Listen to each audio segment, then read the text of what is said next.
Here we have the new gate arms LED safety system, programmed to have the exterior LEDs cut off. The door is closed after 30 seconds. As you can see, the LEDs are not on. I will start opening the door up. You see the LEDs now flashing, warning you that the door is not safe to back through. After the door's up, the LED will turn green and stay green until the door comes back down. And we'll step inside here and we will see on the inside we have a green light fastened beside the door track, 10 foot.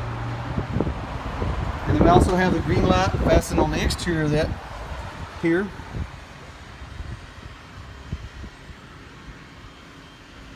And as the door starts back down, you'll see the red light starts flashing.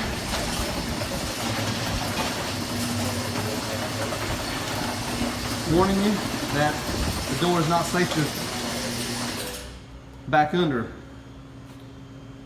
For more information on these gate arms LED safety system, contact me on my website at www.marvinsgaragedoors.com, or you may email me at allen.marvinsgaragedoors@gmail.com. Thank you.